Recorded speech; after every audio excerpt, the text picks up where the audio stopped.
Kita ke Gorontalo, saudara, korban meninggal dunia akibat longsor di tambang emas di Bone Bolango bertambah.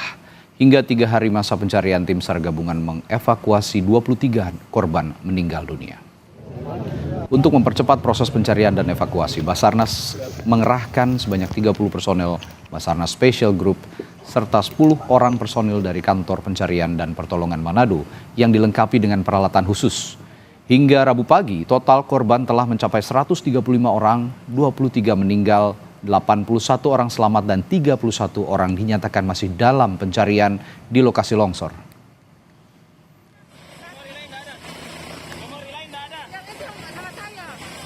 Informasi selengkapnya kita akan tanyakan langsung kepada jurnalis Kompas TV. Sudah ada Hence Tumilaar. Selamat pagi Hence.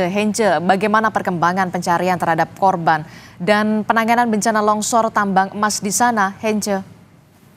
Ya, selamat pagi Adisti dan juga saudara. Hari keempat proses pencarian korban longsor di Pertambangan Rakyat Suawak Timur Kabupaten Bone Bolango Gorontalo hingga pagi ini terus dilanjutkan oleh tim SAR gabungan, dan proses evakuasi dan pencarian korban di lokasi tanah longsor di Suawak Timur ini saat ini telah mendapat bantuan dari tim SAR nasional, bahkan dari Badan Pencarian, maksud kami kantor pencarian dan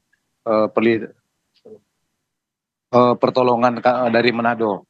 Dan untuk pagi ini proses pencarian dilakukan di lokasi dengan memaksimalkan personil gabungan yang sudah berada di lokasi.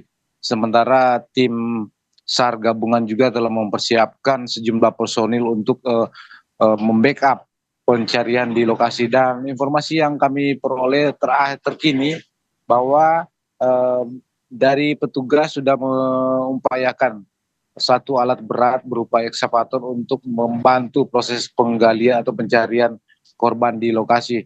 Dan alat berat tersebut terinformasi sudah menjangkau atau sudah tiba di tempat kejadian di lokasi pertambangan dan sedang melakukan proses pencarian. Dan hari ini diinformasikan proses pencarian dan evakuasi korban mendapat pantauan langsung oleh Kepala Basarnas yang Selasa kemarin tiba di Gorontalo demi mengawal proses pencarian yang dilakukan oleh tim SAR gabungan. Dengan memaksimalkan proses pencarian ini, tim pencari juga telah menggunakan anjing pelacak dari Polda Gorontalo dengan menggunakan juga helikopter, dan hari ini diperkirakan akan ada ketambahan 1 helikopter nanti yang ikut memaksimalkan proses evakuasi jika ada temuan korban di lokasi tempat kejadian.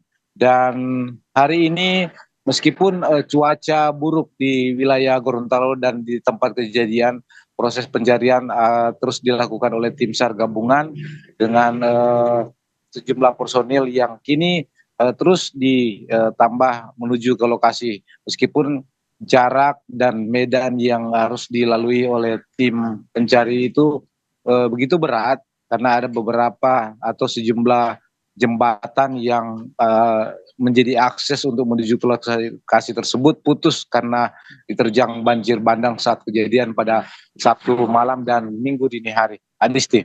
Oke, jadi memang di hari ini bahkan memang semuanya sudah dikerahkan, ada penambahan personil untuk proses pencarian, termasuk juga eskavator dan juga helikopter yang juga sudah dikerahkan, termasuk juga proses pencarian ini langsung dikawal oleh Kepala Basarnas begitu ya, yang sudah berada di Gorontalo.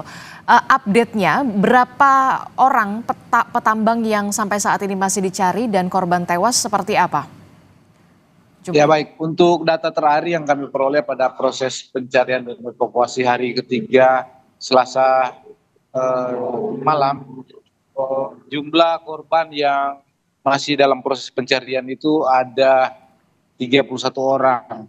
Namun demikian masih ada sejumlah warga yang merasa kehilangan anggota keluarga yang anggota keluarganya beraktivitas di lokasi tambang, namun hingga sejak kejadian belum memperoleh kabar atau informasi dari anggota keluarga, terus berdatangan untuk memberikan laporan di posko induk yang dibentuk tim SAR gabungan. Dan untuk korban selamat yang berhasil dievakuasi berjumlah 81 orang, sementara korban meninggal 23 orang. Adisti. Oke, 23 orang meninggal dunia, 31 lainnya masih dicari dan saat ini hari ini juga proses pencarian masih difokuskan di lokasi tambang di sana dengan mengerahkan bantuan dari alat eskavator dan juga helikopter, anjing pelacak termasuk juga tim dari Special Group Basarnas. Terima kasih informasinya jurnalis Kompas TV Hengce Tumilaar melaporkan langsung dari Gorontalo.